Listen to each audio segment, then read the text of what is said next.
Good evening and hello, everyone. Hello, hello. Let's see who all do we have on. So awesome. Hi, Sister Marilyn. I can see some people today, not everybody. So come on in. How's everything going? I know it's been a while. We was on break. And so I missed you guys getting it all situated.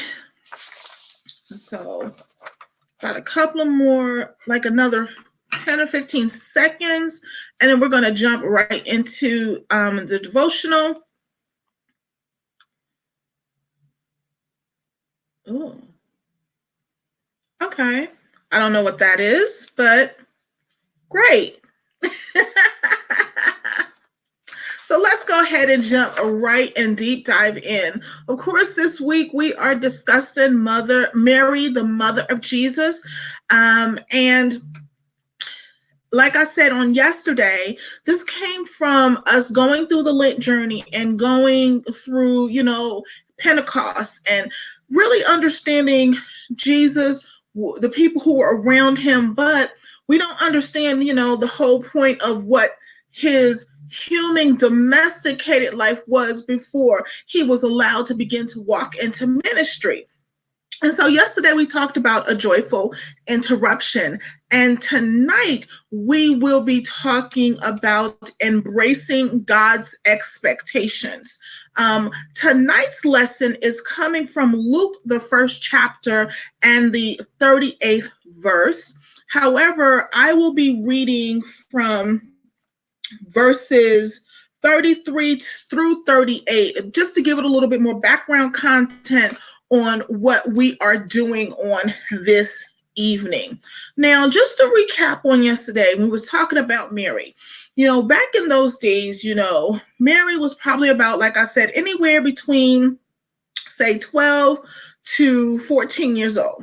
And at that point in time, they were betrothed. And basically, it is what we consider an arranged marriage now. And in those days, when a young lady was betrothed to a man, they were considered legally married. So there wasn't any, we're just engaged and we're going to eventually get married soon. Once they was betrothed, once her father promised her, and the family had agreed upon that's what was going to happen, she was legally his wife.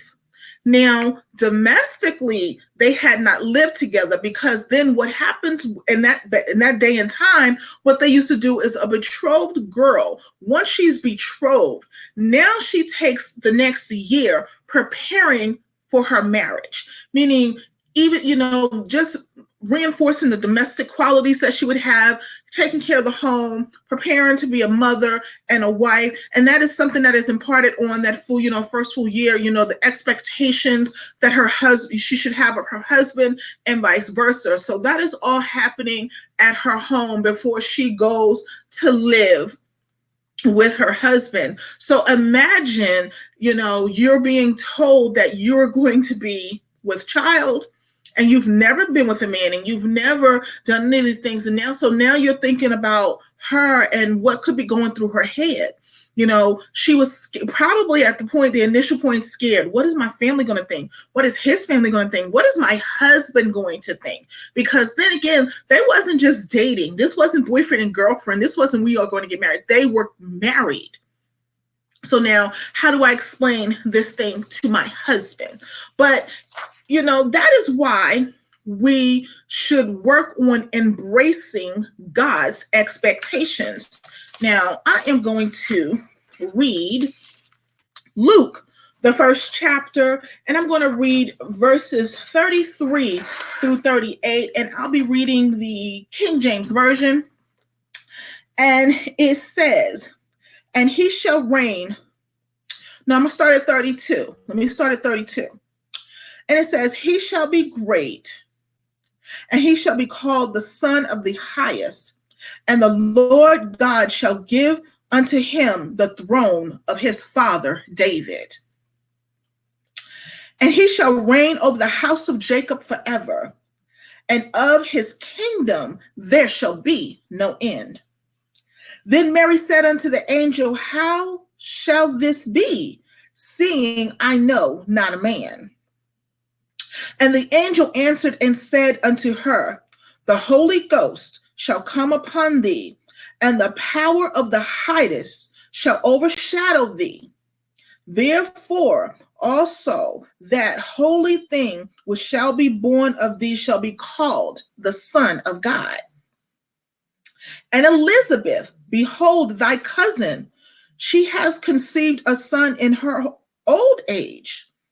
And this is in the 6th month with her, who was called barren. For God nothing shall be impossible. And Mary said, behold, the handmaid of the Lord. Be it unto me according to thy word. And the angel departed from her. Embracing God's expectations. I can just imagine, being told, like, okay, let me just put it in modern day terms. You've been told that you now have to oversee a country, you're a princess, something. God is putting you in this position that you have no main knowledge of, don't even understand how you're going to function and deal with it. And you're just like, what? Are you really serious right now? And so it could be a little challenging. However, like I said on yesterday, you can accept these interruptions and these changes as long as you're not holding what you've planned out in your life like this. So you can't think like that. You can't do that. You have to be free-flowing and flexible and open when God is in the picture. If he is the head, if you claim that he is the head of your life, if you claim that he is the end all be all and that you're being obedient to him, you cannot hold on to your own ideals and serve him. Because what we think our life should be, God has something completely different. See, when God revealed himself to Mary, he also revealed himself to us. He is the God of the impossible, and he has always been. He is the God who has called us to joy, to abandon fear, and to release our dreams to embrace his. And I think that is the key when it comes to Mary. What it tells us is that we can't be so hard bent on what we seen, what our mama and them seen, what our cousin and them seen, that we supposed to be an attorney, we're supposed to be a doctor, we're supposed to be a lawyer. And the Holy Spirit might be telling you that you're going down the line of an electrical engineer. So you have to be willing to allow his will to be your will. So when God calls us or he interrupts our normally scheduled broadcast, what is your answer going to be? But see, Mary's answer was, yes, I'm your servant. May it be done according to your word. She at that point, especially in verse 38, she basically proclaimed herself to be belonging to God, his servant, his handmaiden, the one with no rights of her own, no separate life, to have a 9-to-5 job with the rest of her time being her own. She chose to be a person who fully and wholly belonged to God. How many of us are willing to be fully and wholly belonging to God? How many of us are willing to do that? Because sometimes, we still want to do what we want to do. And so maybe many of you are not that way. I certainly was. Man, I had my whole life planned out. I was going to get married at a certain time. I was going to have this many kids. I was going to do this. I was going to be this lawyer. And then, that changed. And it's like, no, I was going to be an engineer and blah, blah, blah. I just had all these things going on. And God was like, no, I'm not having you go down that path. And see, I missed out on a lot of things because I held so tightly onto what I wanted and what I planned out in my head what my life should be. The one thing I didn't do early on was surrender. Sometimes we don't want to surrender because we don't have a great understanding, or we don't have everything figured out, or we don't see the plan from beginning to end. Sometimes the reason we don't surrender is because, we don't have a real idea of what surrender would really mean. Think about this. When Mary decided to surrender, she didn't know that it would lead to a manger, that it would lead to a cross. But she did know that God called her to lay down her dreams and plans in order to embrace his.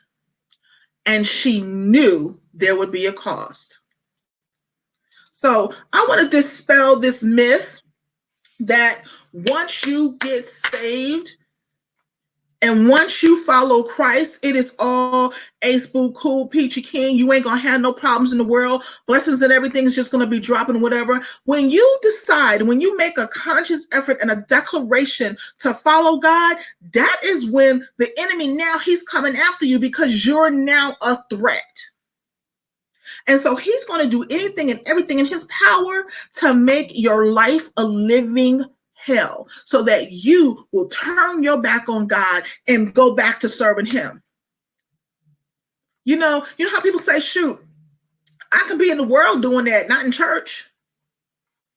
True, you could. But you can't get God's blessings serving Satan. You can't get his covering serving Satan. You can't be all that he wants you to be out there laying up, rubbernecking, having a good old time with Satan. There's a choice that you have to make. So when she surrendered, she knew there was going to be issues. Issue number one was going to come from her father. He was probably going to disown her because now she became an embarrassment to the family. And see, what a lot of people don't understand is in other, countries or whatever, young girls are killed for certain things if they become an embarrassment or they do something wrong and it brings quote unquote shame to the family. So she knew she was dealing with the fact that she was about to be disowned.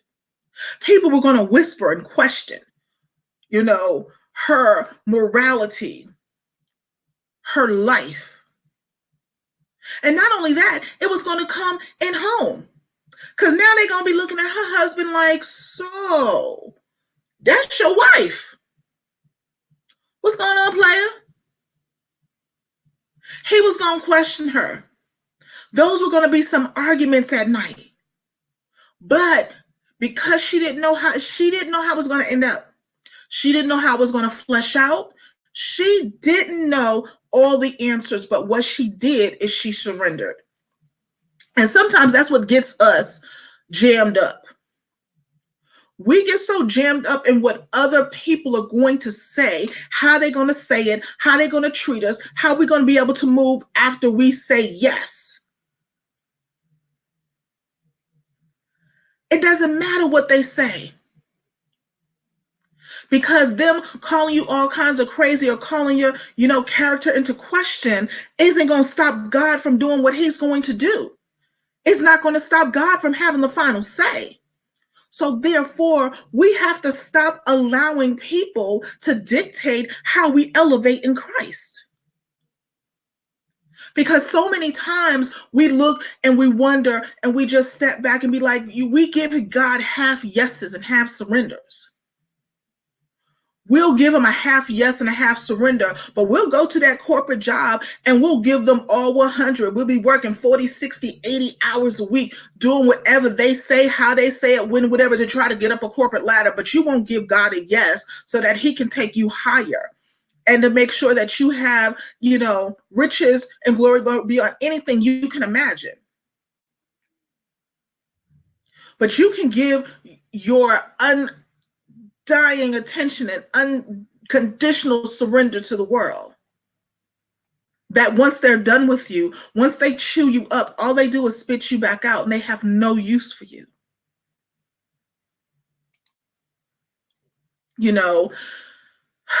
Like I said earlier, she knew that her saying yes would mean suffering and could potentially bring her death. She knew that her husband could possibly leave her, but at the end of the day, she said yes anyways. She let go of the grip that she had on her own dreams and expectations of her life and embraced God's instead. Because basically Mary was like, I'm going to get married, I'm going to have kids, I'm going to be a happy wife, happy mom, and, do whatever. It wasn't in her mind to have a child in a manger. Growing up knowing that this child is, destined for greatness. Not even realizing that this child that you're helping to groom and nurture in the human realm, in the, natural realm, is going to be the one that saves your soul. To make sure that you're good and that your relationship with God is still there and consistent. She didn't know that she would watch the child that she birthed and nurtured be beaten, hung on a cross, lied on, talked about, spit upon. She didn't know that, but she said yes anyways. So many times we're out there trying to uproot all the things that may be happening or going on in life. We're trying to expose anything and everything. We're trying to find out all the nits and pieces and what's going to happen and how it's going to happen and put it all together because we need to know all of that before we say yes. Will you? Will I? Not just once, not just in the kitchen or in a church service or at a camp or in, living room with friends, but every day, every hour, will you be willing to let go of your Josephs? Our houses on the nose, our orderly lives and dreams and goals? Or are we going to cling to our own stuff? And our own dreams and our family and our own success that we think that we were responsible for and how life ought to be. See, the call to lay those aside and instead identify with God's household, to be his servant, to accept that adventure, to accept the favor of his presence, that is what we have to do. Because that is what we're called to do. We were uniquely made by him in his image. We was made by God for God. And that is what we have to get and understand. And I can tell you the moment in which that light bulb finally clicked for me. I had tried everything else, running from the call, just deciding I wasn't going to do certain things. Trying to negotiate with God, how we going to do this, how it was going to move, what we were and were not going to do. And then it just clicked. That light bulb aha moment happened. And it's just like, I've tried everything. I tried to move my way, do my way, act my way, and it's not working. And so when I finally said yes, I knew that in my yes, that little gremlin was going to try to have a field day. Like, no lie. How many people have seen the movie Who Framed Roger Rabbit? And for those who didn't, let me explain. Who Framed Roger Rabbit is like a cartoon human movie. And the mayor or one of the guys was killed, And, Roger Rabbit was framed for this. They said he did it and blah, blah, blah. And so you got this detective who's, doing the case, and he's, they're trying to find clues. He has an issue because, one of the Toons killed his brother. So he really don't like them, but he's doing this job and, he's doing his job. And the mayor of the town, who we think is human, which of course we find out later is a Toon, he has this, neutralizing, Toon juice. But then he also employs, this, what I call a Mac flat roller, and he just rolls over them.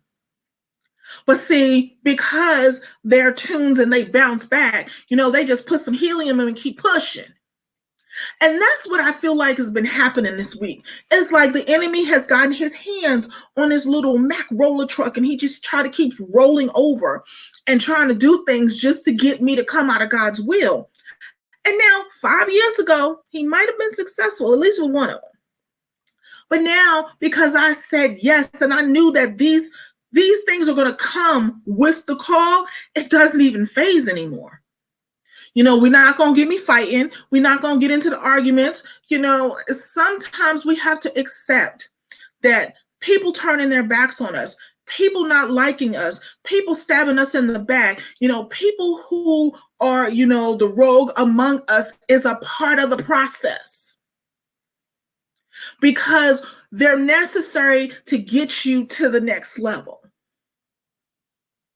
Because for some of us, without those constant things, we would never build our prayer life. For some of us, without them, we would never read our word. We would never be considerate to other people and how we talk to them and how we treat them. So therefore, there's a firing process as we're being prepared to execute what he's given us. So what I want you to do is I want you to rejoice. I want you to be thankful. I want you to have a good old party that the dreams that we come up with are endangered. Yes, I said it. They're endangered. That I want you to rejoice that, maybe the plans that we laid out for our lives, or the life that we always wanted, is going to be interrupted. Not only should we rejoice, we should surrender. Because see, when God comes in with that interruption and that change, it's because we're favored. And therefore, he has called us to take us to the next level. And see, we have to understand that when he does that, he is with us. And because he is with us, that changes the game. He's not just leaving us out there to just be like, oh, well, I did call you to do this, and I said we were going to do this, but you know what? You're going to have to do this on your own. I'm not interested in, making it work, doing whatever. You have to figure this out on your own. That is not how God works. When he calls you, he equips you, he prepares you, but you have to study. You have to put the whole armor on. You have to say, my ways are your ways. Your thoughts are my thoughts. It has to line up with everything that he's doing. And I find out that is the best thing in the world. It really is. I have had in the last year, not even a year, but in the last, I would say I'm probably a few months shy of a year of when I really said yes to God, and I was going to be really obedient about following and doing what he needed me to do.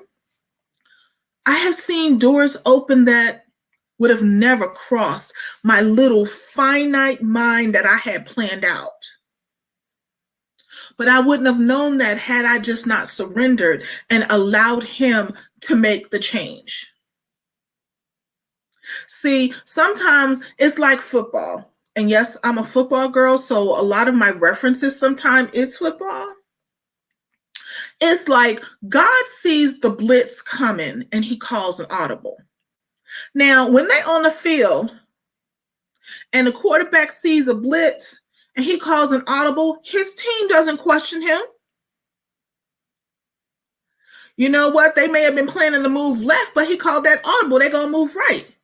They're not going to question him. So just like we don't question our football, in the sports, we don't question the world. Why do we question God? We just have to stop doing that.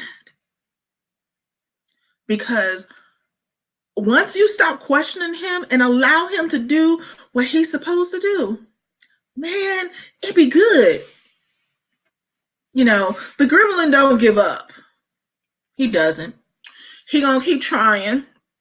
That's what his job is. But I was having a conversation today, and let me tell you why the little gremlin is so effective. He loves what he's doing. He absolutely loves it. It's not even work to him. It's not work to try to make us miserable. So that's why he's effective at it. So what we have to do is begin to love God. Begin to love walking in his purpose, doing his will, living for him. And once we do that, there is nothing that can come against it.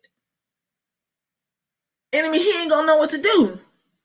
He gonna be throwing darts, and then they just bounce off, and you're looking at him like, what's going on? But see, that's what we want him to do. We want him to sit there and look stupid, because trust, he done already went to God and was like, see, I know they gonna walk away. They gonna curse you. If not, read the book of Job. The book of Job is amazing. I love the book of Job. Because anything and everything that you can think happening to you happened to Job. Friends turned against you. Family turned against you, and you didn't do nothing wrong. But still, he said yes and continued to say yes and to serve God. That is the amazing part of it. The absolute amazing part to it. So like I said, rejoice in the fact that our dreams are endangered. Rejoice that the stuff that we planned out isn't even the possibility that God has something so much greater. Rejoice and surrender, because we are highly favored and God is with us. And with God being with us, it changes it all. So I want to thank you for joining us this evening for Mary, Mother of Jesus, for our nightly and weekly devotional, embracing God's expectations. We will be back tomorrow evening. It's Thursday, so it will be 8:15, of course, and you'll see the reminders, but we'll be here tomorrow at 8:15, continuing on this devotional with Mary, the Mother of Jesus. Just know, I know Minister Peterson was in the group and whatever, doing some facilitation on last evening for me as I was out of sight. So thank you so much. Keep her in prayer. She is on sabbatical until the end of the month. So definitely keep her in prayer and keep her covered. Know that we love you so very much. We want the best for you. And we are always seeking God for how to best do for you. If you are not a part of the group and you're on Facebook, you can find us at YV Daily Devotionals. That's Y as in yellow, V as in Victor, Daily Devotionals. Click on join. You'll be a part of the group. You get all the bonus content, excellent resources, and you can see all the replays whenever you need to be in nice organized units, so you don't have to search everywhere for them. So come and join us. Everything is there. But we'll see you tomorrow at 8:15. Know that I love you very much. Be blessed. Have a great evening, and we'll see you tomorrow. Have a good night.